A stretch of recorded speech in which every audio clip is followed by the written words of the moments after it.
Very good morning 8th class. कैसे हो बच्चों? कैसी चल रही है पढ़ाई? हाँ, ऑनलाइन वीडियोस देख रहे हो सब?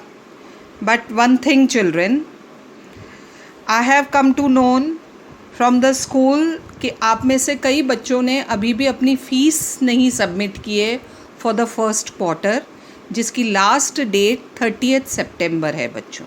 हाँ, और आप सबको पता होगा, ask your parents, tell them कि हाई कोर्ट ने कहा है कि अगर 30 सितंबर तक आप फ़ीस पे नहीं करते हैं तो आपको ऑनलाइन क्लास से हटाया जा सकता है। स्कूल से नहीं हटा रहे हैं, लेकिन हाँ, ये वीडियोस आपके पास नहीं आएंगे। तो एक बार देख लेना बच्चों, जिन्होंने फ़ीस नहीं पे की है फर्स्ट क्वार्टर की, गो एंड पे योर फीस। हाँ, 30 सितंबर लास्ट डेट है। कहीं ऐसा ना हो कि उसके बाद आपको हटा दिया जाए, बिकॉज हाई कोर्ट का ऑर्डर यही है दैट यू हैव टू पे 70% ऑफ योर ट्यूशन फ़ीस। आपके ग्रुप पे मैसेज आ चुका है आपको कितनी फ़ीस पे करनी है, तो एक बार देख लो बच्चों, आस्क योर पेरेंट्स। अगर फ़ीस पे नहीं करी है तो tell them to pay your fees. Okay, and now we will start new chapter that is water resources. Geography का लेसन स्टार्ट करेंगे हम, chapter number 17 that is water resources. हम resources ही पढ़ रहे थे लेसन। हमने पहले पढ़ा लैंड रिसोर्सेज, नेचुरल रिसोर्सेज, हाँ, and now we'll see what resources, water resources we have in India. In this chapter we shall study how resources, especially water, important सब समझते हैं ना भाई, water resources are necessary for us and for the progress of the country. What are water resources and how they are important for the development of the country? We'll see here. Water, its importance, scarcity and conservation. वैसे तो importance बताने की ज़रूरत नहीं है ना? Water की importance, you are big enough to understand now how important water is for us. If there's no water, no life.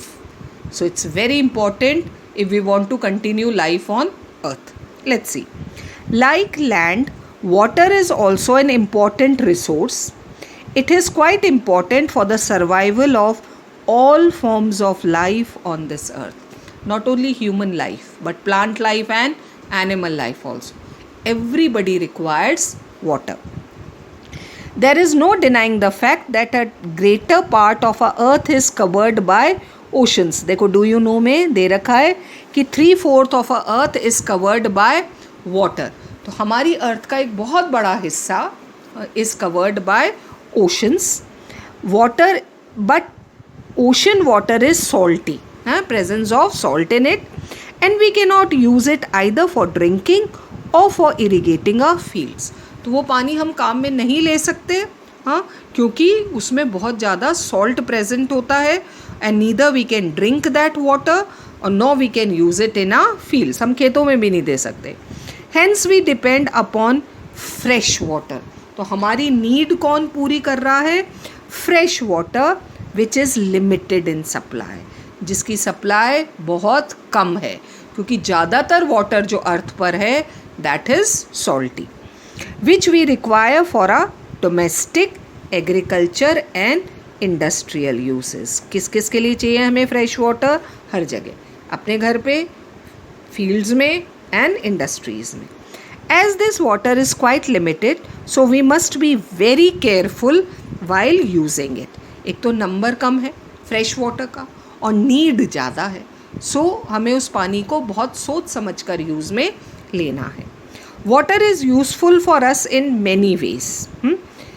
वैसे तो हम सब जानते हैं, but let's see, पढ़ लेते हैं.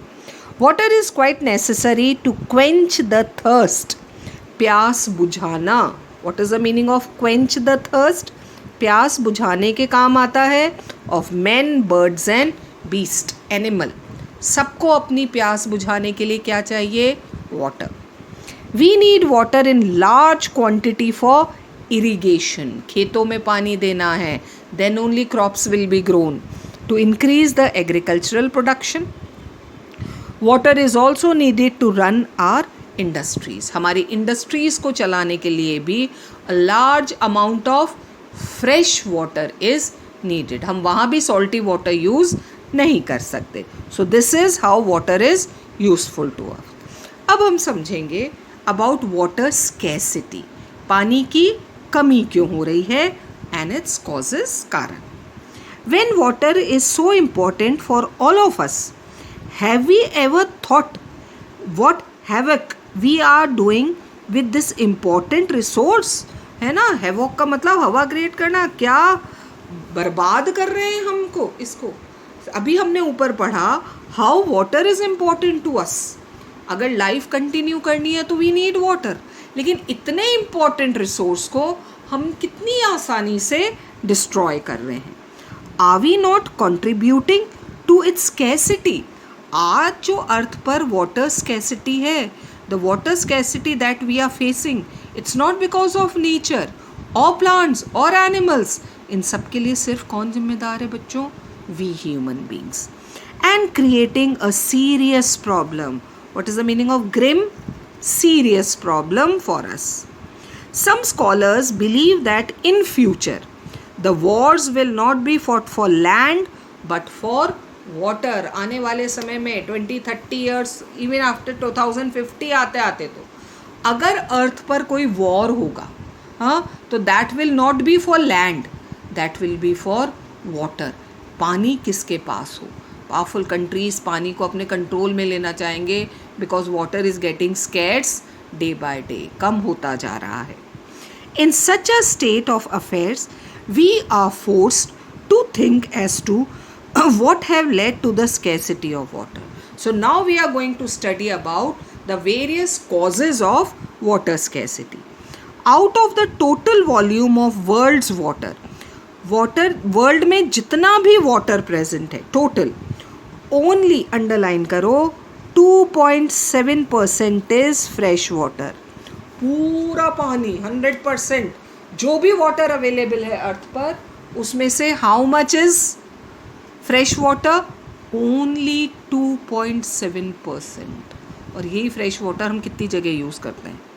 अगेन 70% ऑफ दिस, ये जो 2.7 है ना, इसका 70% of this water occurs as ice sheets and glaciers. 70% water किस फॉर्म में है? हाँ, आइस शीट्स एंड ग्लेशियर्स. वो हमारे या तो हिमालयाज़ पर या 2 पोल्स पर, north pole and south pole. Thus the amount of available fresh water is very small. तो हमारे लिए तो सिर्फ कितना रह गया? इस 2.7 का 30%. Only this much water is available for us. Next, ever growing population and consequent greater demands of water leads to scarcity of water. दूसरा कारण क्या है वाटर स्कैसिटी का?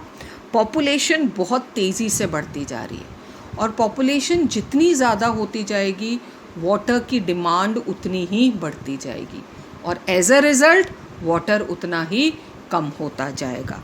तो that is second reason. Third, to facilitate higher food grain production. अब ये जो population बढ़ती जा रही है, इसको खाना तो खिलाना है, तो वो तो हमें उगाना पड़ेगा. Food need to be grown और to grow food, more food, we require more water. Water reserves are being over exploited, over used.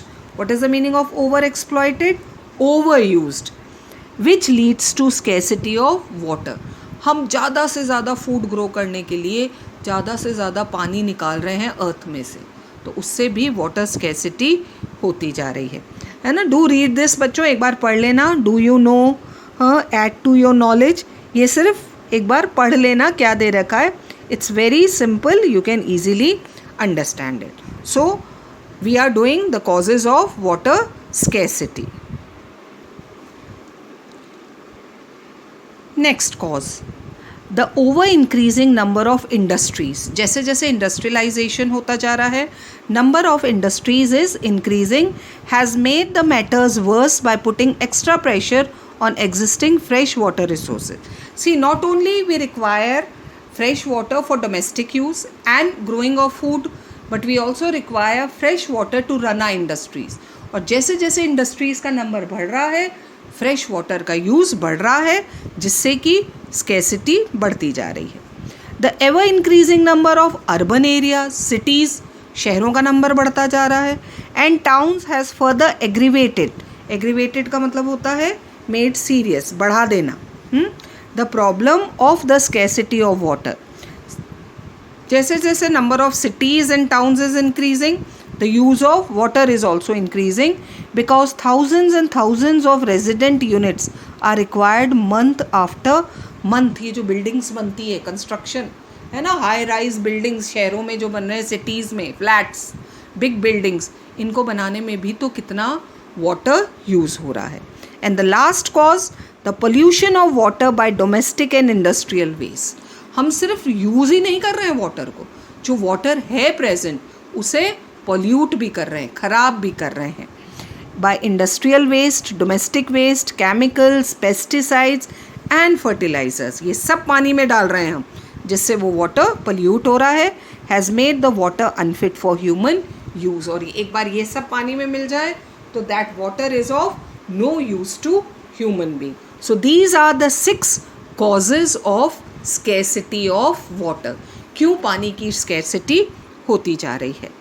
Now we'll understand the hydrological cycle and renewal of water. Hydrological cycle पढ़ रखी होगी आप सबने पहले भी, but let's see what's given here. क्या होती है वाटर साइकिल. जूनियर क्लासेस में हो सकता है आपने पढ़ी हो वाटर साइकिल, तो वही हम एक बार और पढ़ते हैं. Another important aspect of water is its very changing circle made possible by the so-called hydrological cycle.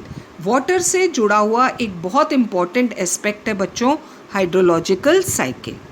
The change of water from the liquid forms to the gaseous form and then to the solid form and again to the liquid form is known as hydrological cycle. है ना.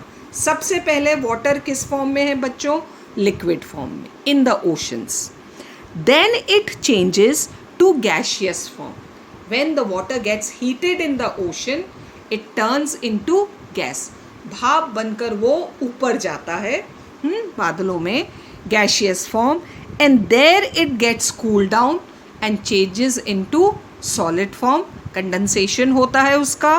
And then again it comes down on the earth in the form of liquid और rain. तो पहले liquid है, then it changes into gaseous form, then it changes into solid form and then again it comes back into liquid form. This is known as hydrological cycle और water cycle. पढ़ा था ना ये. सबसे पहले क्या होता है, liquid, then gaseous form, then solid and then comes back to liquid form. This is phenomena makes water a renewable resource. तो ये तो बहुत अच्छी बात है कि वाटर रिन्यूएबल है. हाँ, ओशन से भाप बनकर उड़ता है ऊपर स्काई में जाकर, condensation takes place and then again it comes down into the form of rain और प्रेसिपिटेशन. तो वेपर फॉर्म में जा रहा है, सॉलिडिफाई हो रहा है and then coming back into by the form of rain. तो दिस इज हाइड्रोलॉजिकल साइकिल. तो it makes water a renewable resource. Water is in a continuous process of changing its geographical position and physical state. एक जगह नहीं, जरूरी नहीं है जहाँ ocean से वेपोरेशन हो रहा है वहीं पर वापस प्रेसिपिटेशन हो रहा हो, वो कहीं भी हो सकता है. The water keeps on changing its place. This process of continuous interchange of water is known as the hydrological cycle. देखो, वो ओशन से इवेपोरेशन होता है, कंडेंसेशन टेक्स प्लेस अबव और फिर पूरी अर्थ पर प्रेसिपिटेशन. तो वो फॉर्म चेंज हो रहा है और इसी साइकिल को क्या कहते हैं बच्चों, hydrological cycle. Water from oceans and from other water bodies evaporates due to solar energy and enters the atmosphere as water vapour. ऊपर जा रहा है. Winds coming from ocean to land transport the water vapour to that side. वो जो हवाएं आ रही हैं, winds आ रही हैं, वो उस वेपर को लैंड के ऊपर ले आती हैं. When condensation takes place in the atmosphere, वो सॉलिडिफाई हो रहा है, water falls down as rain और स्नो ऑन द लैंड. और इस फॉर्म में, हाँ, उसके बाद कंडेंसेशन के बाद that water comes down on the earth in the form of precipitation, right? The water returns to the oceans in the form of rivers and streams. और कहीं भी लैंड पर कहीं भी रेन्स हो, लेकिन वो पानी कभी ना कभी बहकर goes back into the ocean. That makes water a renewable resource. So water is always in the process of changing its forms. This process goes on naturally. हम नहीं कर रहे हैं, ये nature ने create की है. Hydrological cycle is created by nature. In simple words, the hydrological cycle means the movement of water from ocean to air, from air to land and from land back to the ocean. ये process चलता रहता है. Thus hydrological cycle makes water a renewable resource. So this is the hydrological cycle. So today we have read about the usefulness of water, the causes of the scarcity of water, and what is hydrological cycle.